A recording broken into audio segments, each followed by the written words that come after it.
The moonlight still trembled across the valley long after the colossal moon dragon vanished into the clouds. The miniature dragons, tiny, shining, trembling, huddled together beneath the silver leaves of the starloom tree, unsure whether the night was finally safe or if the giant creature would return.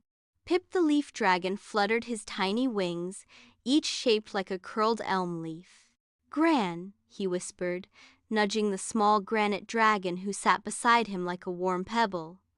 "Do you think it's over?" Gran blinked sleepily. "Not even close. When big dragons show up, smaller problems crawl out from under stones."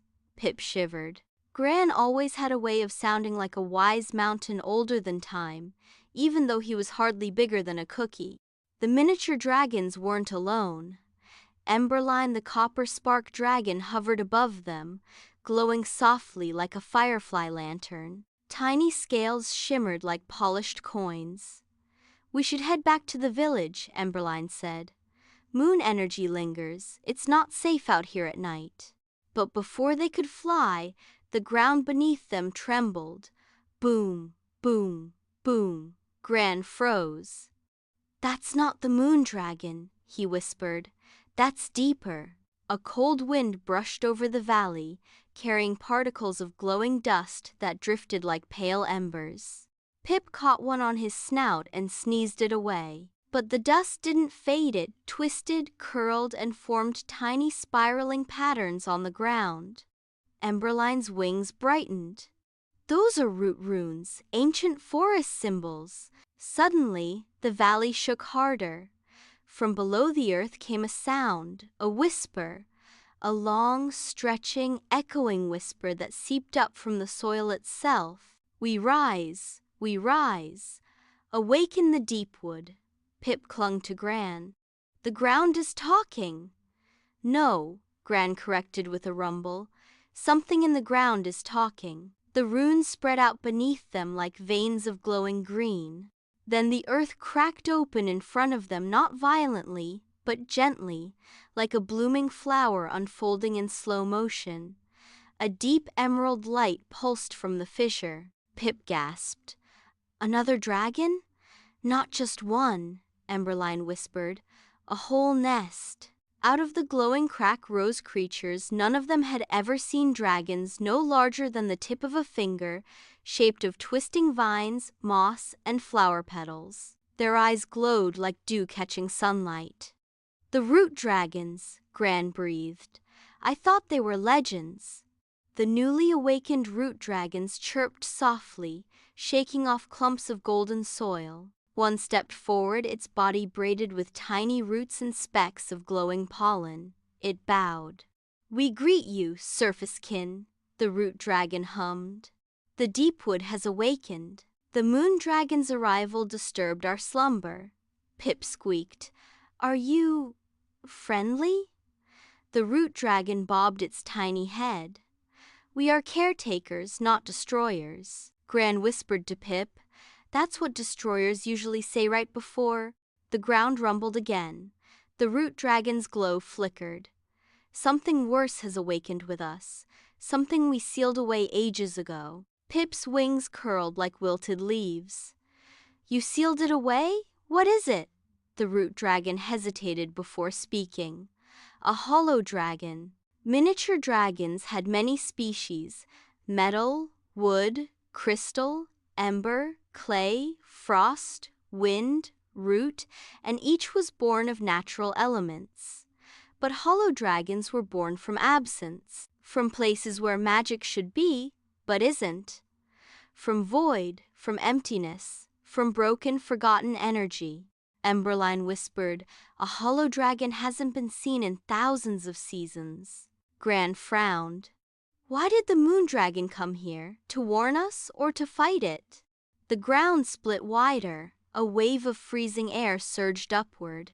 Then, with a shudder that echoed through the valley and sent leaves swirling into the sky, the hollow dragon emerged. It was vast, but not physically. It looked bigger than it truly was because its presence swallowed the light around it. A black silhouette that shimmered at the edges like smoke caught in moonlight. Its eyes glowed dimly like dying candles. Its wings looked torn, yet they beat slowly, impossibly. Every tiny dragon froze. Even the root dragons dimmed to a faint green. The hollow dragon lowered its head, inhaling. The air trembled. The light trembled. Pip whispered, It's taking the glow from the world." Gran swallowed a pebble. "It feeds off elemental energy, even dragons." The hollow dragon's empty gaze slid across the valley. The miniature dragons trembled, the trees darkened, the moonlight thinned. And then the hollow dragon spoke. Its voice was flat, no tone, no warmth, no rhythm, like a hole in the world where sound should be. "Return what was stolen." Pip clung to Gran. "We didn't steal anything." But Emberline's glow flickered with realization. "Not us, someone else, long ago." Suddenly, streaks of silver light slashed across the sky. Foom, foom, foom. The moon dragon returned, bigger than clouds, brighter than starlight, more powerful than any creature the miniature dragons had ever witnessed. Its wings spread across the entire horizon, casting beams of icy moonlight that shattered the darkness like spears. The root dragons bowed instantly. Pip squealed. Gran muttered, "I was hoping he'd stay asleep." The moon dragon descended, shaking the valley. "Hollow One," it boomed, voice echoing in the souls of every creature. "Your prison was meant to last forever." The hollow dragon hissed, its empty voice vibrating the soil. "Moon Thief, return the lost core," Pip whispered. "Lost core? What core?" But Gran already knew.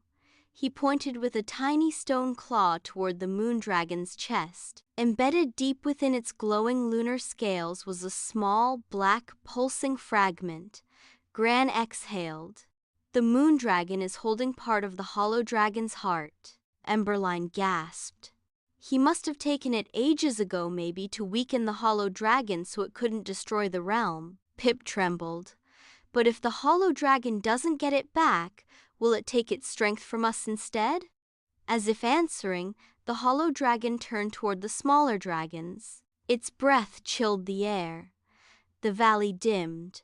The miniature dragon stumbled backward, and the moon dragon slammed its tail down, blocking the hollow dragon's path. A shockwave rippled across the ground. The root dragons hissed softly. Emberline shielded Pip with her wings. Gran braced himself. The moon dragon roared, "You shall not feast on the innocent." Moonlight erupted from its body, forming arcs of pure silver energy. The hollow dragon countered with waves of shadow that pulled at the light like claws. The sky split into bright and dark tunnels of energy. Tiny dragons were tossed like leaves in a storm. Pip clung to Gran, spinning through the air until Emberline caught them both and steadied them behind a stone. "We have to get out of here," Emberline cried. But the root dragon leader shook its small glowing head. "No, this battle concerns all of us. If the moon dragon falls, the hollow one will devour the realm." It looked seriously at the tiny dragons. "There is one way to help, but it will require courage beyond size." Pip gulped. "We're tiny." "Yes," the root dragon replied, "but small things can save whole worlds." Behind them, the two colossal dragons clashed, moonlight versus emptiness, silver against shadow, each roar shaking the heavens. Pip stared at his own tiny leaf wings. Gran flexed his stone claws. Emberline's copper scales brightened. "Okay," Pip whispered. "Tell us the plan." And so the miniature dragons, Leaf, Granite, Copper, Spark, and Root, prepared to help in a battle far too big for creatures their size. But that's the thing about miniature dragons. Their hearts have never been miniature.